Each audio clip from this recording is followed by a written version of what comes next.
Good morning and welcome to the Core Connection. I'm Mira Rubin here with you on Enlightened World Network, and today's topic is body wisdom. Our bodies are such a source of wisdom and knowledge, and our bodies record everything we've ever experienced. And everything we've ever experienced is experienced through this amazing physical form.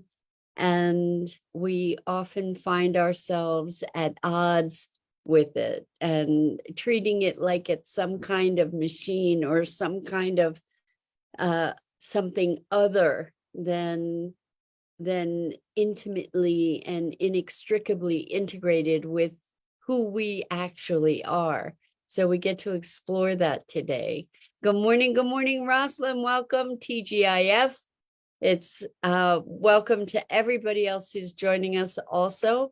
It's another Friday. They just keep coming. It seems like they keep coming faster and faster. Anyway, before we get started, we're going to do our morning exercise that actually presences us to our body. And I want to ask for your particular attention as you do this process this morning, because it's all about finding a deeper connection today with our body as the vehicle of our being, not just the vehicle, but the means. Oh my gosh, Rosalind, so I got really hot. I got really ahead of myself. Rosalind says, happy Thursday. Yes, so I guess it's not Friday. My sense of time is all warped. That's so funny. Thank you for the correction. That's a riot. Okay, so it's really interesting to know. Like, I know it's Thursday, but still, it was feeling Friday to me for whatever reason. That's a riot. Okay, so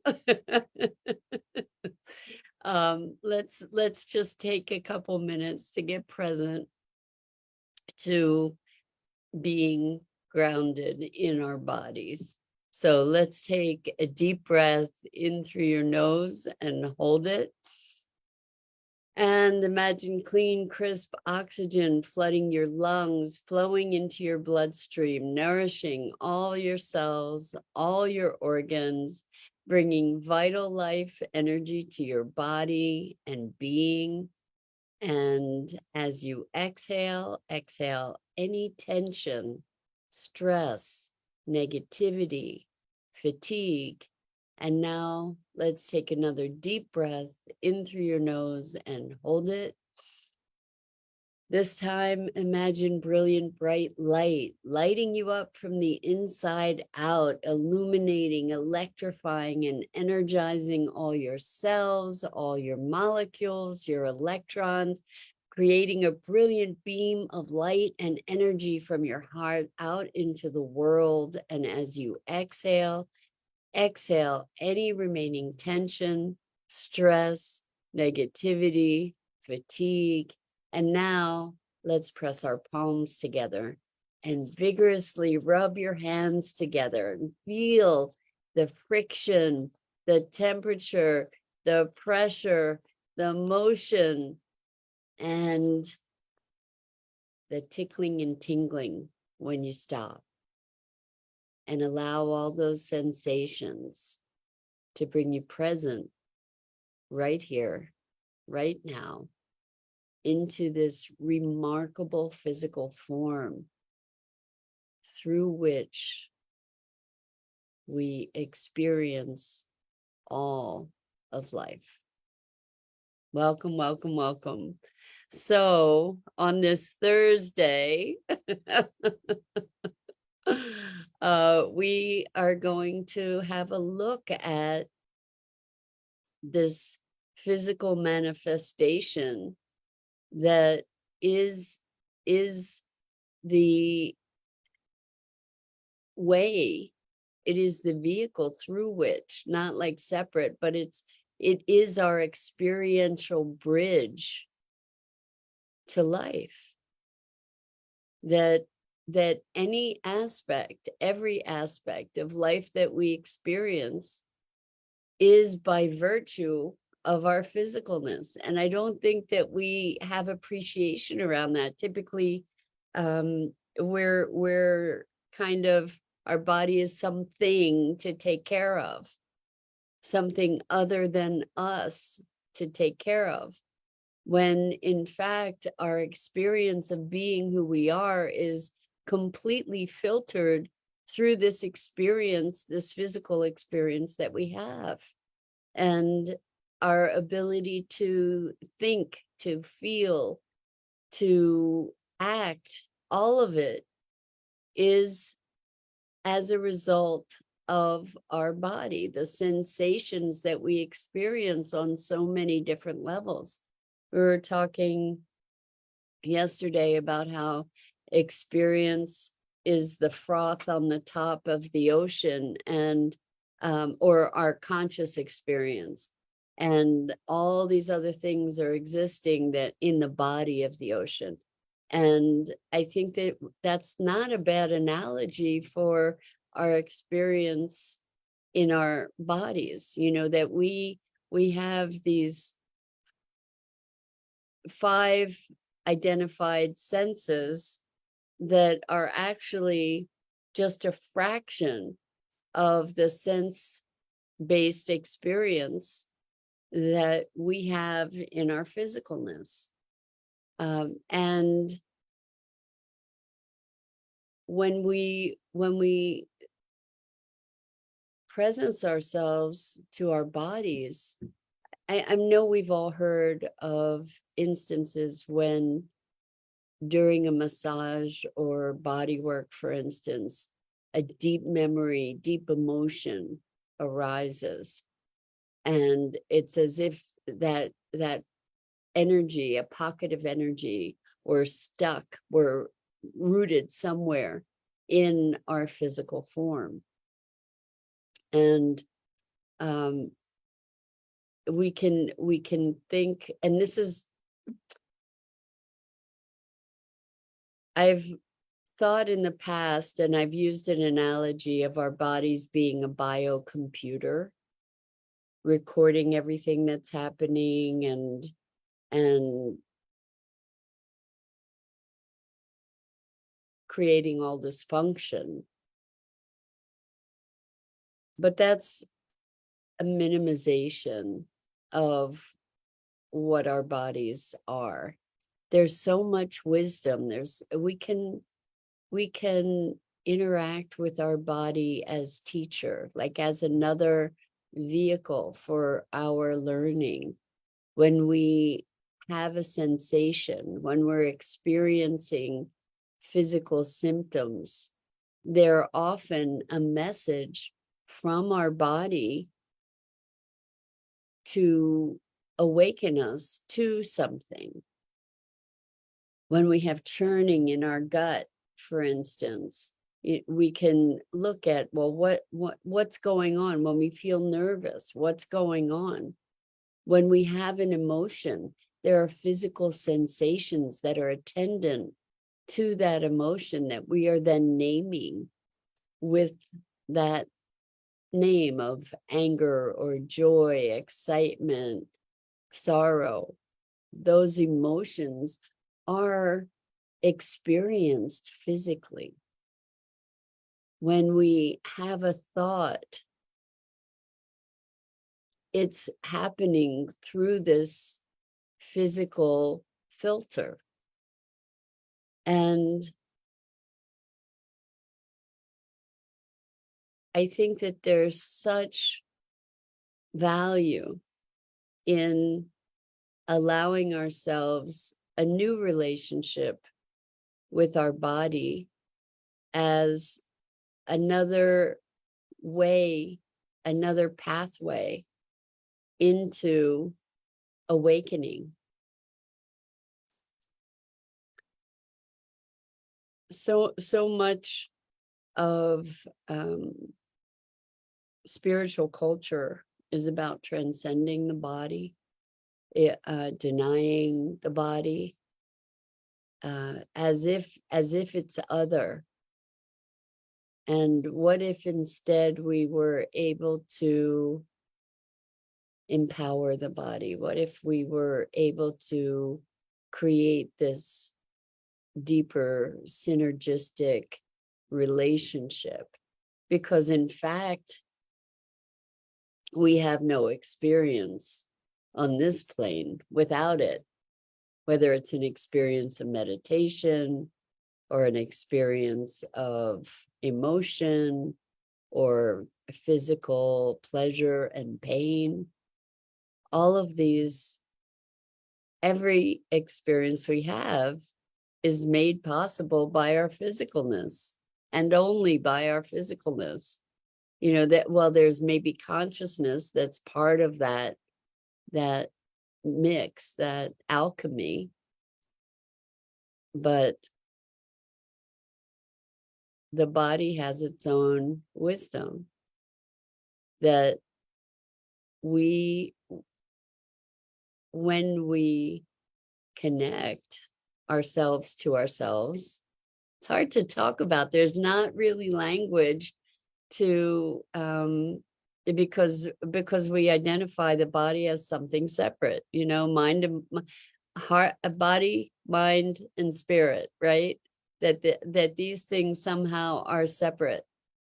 And in fact, I at least fact as far as I can tell is they are inextricably integrated and linked.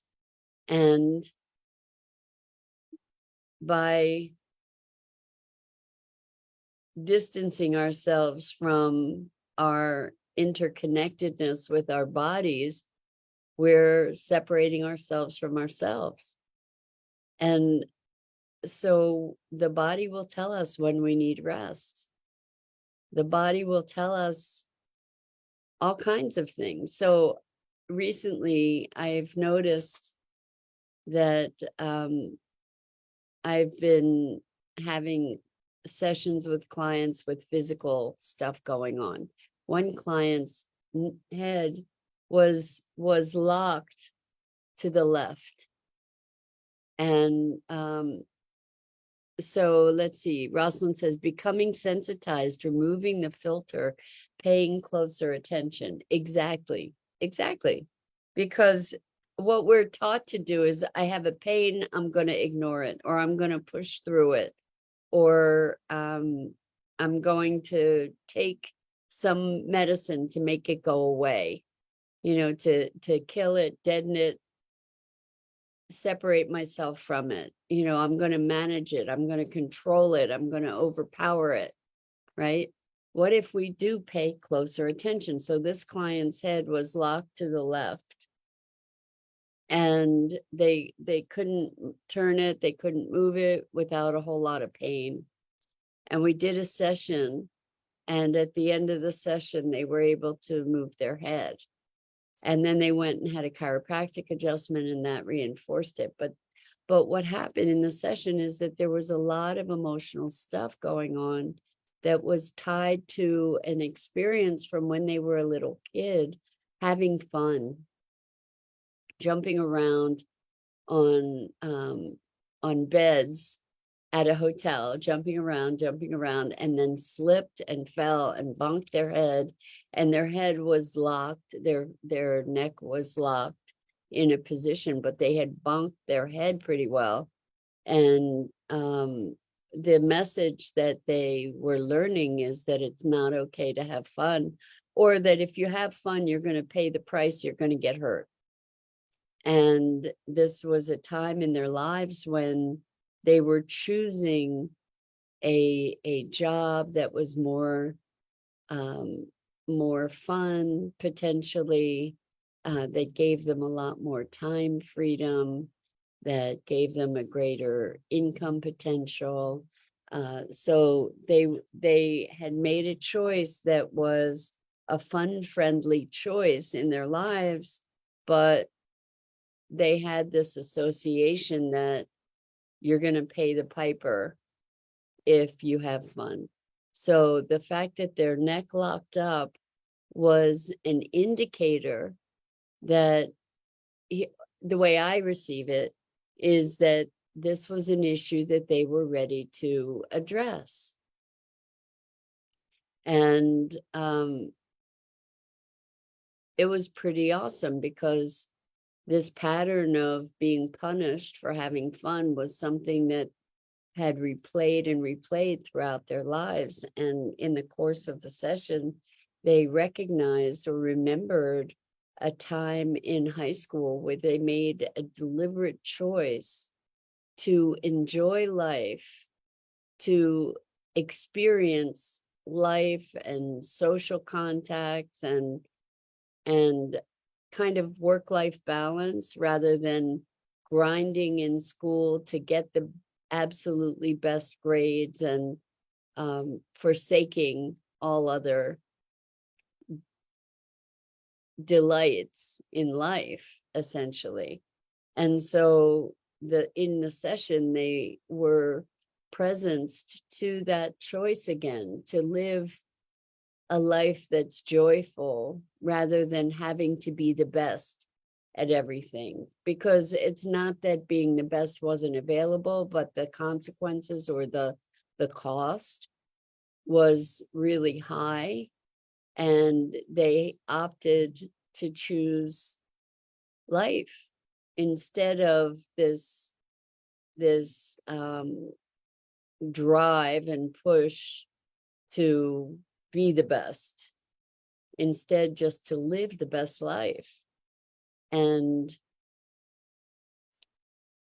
when they allowed themselves that choice again, then they had more freedom of motion, metaphorically and literally. So had their body not asserted that it was time, they would still be maintaining that struggle in their new position, in this new phase of life that they had chosen, particularly to be able to enjoy life, to create a greater quality of life. So that was super, super powerful. Then there was another client who's been experiencing extreme pain, plantar fasciitis in their feet, and also extreme burning. And they're at a place in their lives right now where the next steps, the moving forward, has potential to be opening up radically new vistas for them. And they've had a lot of resistance to overcome in taking next steps, getting started, taking big steps. And so what was showing up is all of these symptoms in their feet, as the body saying, hey, there's something going on here, something to pay attention to, something we get to work on. Excuse me. So we did work on that, and the pain and the burning was greatly, greatly reduced. There's more work to do, but a shift was made. And we can be alert to what's going on in our bodies, not just as a physical manifestation, but to recognize that it's signaling us. It's another way for us to become attuned to multi-dimensions of experience, and it often outpictures our emotional being. And I apologize for the language here, because it's creating these separations. They're false separations between our emotional being and our physical being and our mental being. They're not distinct. They all integrate. They all weave together. And another example and I've shared this before, but it's a really powerful example. Years ago, I was walking and I twisted my ankle. I used to twist my ankle a lot as a kid, in fact, but I twisted my ankle really badly and I fell into the street. And it was so it was pretty dramatic. 3 people came to help me on a big street. So people pulled over cars, came out of the car to help get me up, and I they offered to get me an ambulance, and I really did a number on myself. I was really hurt and I couldn't really walk, but I elected not to get an ambulance and assured them that I'd be okay. And I went and I found a place to sit. And I sat with the sensation, and we name our sensations. So we call something pain, we call something pleasure, uh, we call something itching. We have names for things, and then we're not as present. And so anyway, it was something I could say, this was pain. It was pretty extreme pain. And I sat with it. Usually, what do? We pretend it isn't there and we power through it. Well, instead, I sat with it. And I must have sat with it for about 45 minutes. And at points, as I was sitting with it, the pain became excruciating. It got worse. And what I was doing was breathing into it, not trying to get rid of it, breathing into it, trying to feel it more deeply, trying to be present to the sensation. And I went deeper and deeper, and it got more and more intense in the sensation, until at one point, all this grief came up around my father. And I just wept. And the pain relieved through the presencing myself to it, through the emotional release, through putting the attention and the energy into that experience, being deeply, deeply engaged with what was happening physically. I may have cracked a bone even, but what happened was the pain that was crippling literally disappeared. And I was able to walk more than a mile home without pain, without pain. And it didn't swell, it didn't bruise. It was miraculous, miraculous. And another time, this time it did swell and it did bruise, but another time I fell and I hit my head on the cement. I to the point where I had this big black eye and my nose was black and blue, but let's see. So Rosalind says neural pathway that led to grief. Interesting. It is interesting. It is interesting. I mean, there are so many stories of miraculous healings, that people have created. Joe Dispenza has a great story. He broke his back in a motorcycle accident and was laid up in bed for months, and he healed his back. Without surgery, he healed his back. And he was told he would never walk again.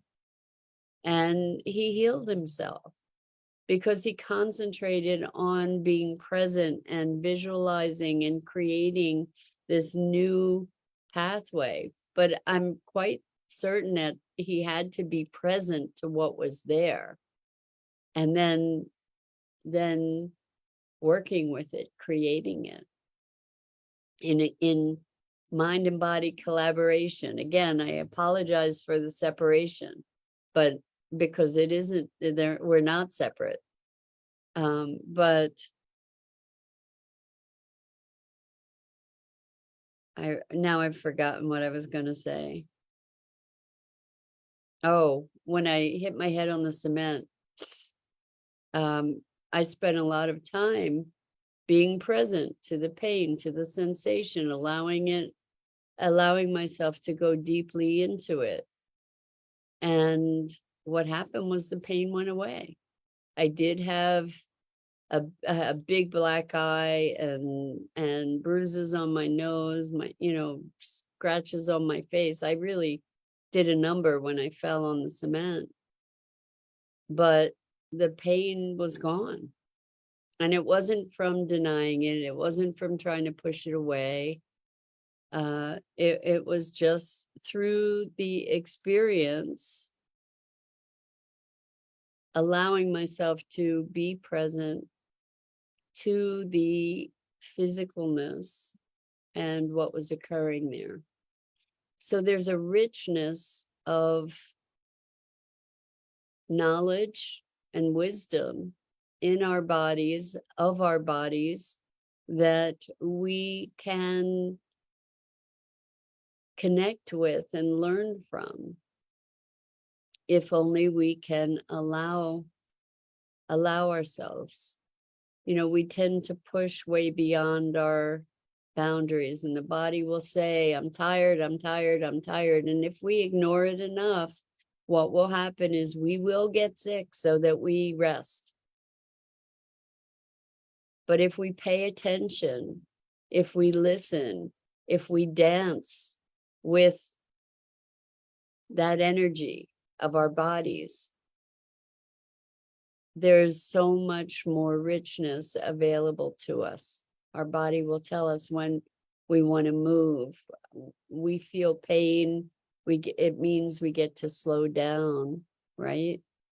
And there may be messages in there that are available to us. So Rosalind says, yawning, what does that mean? Used up energy leaving the body.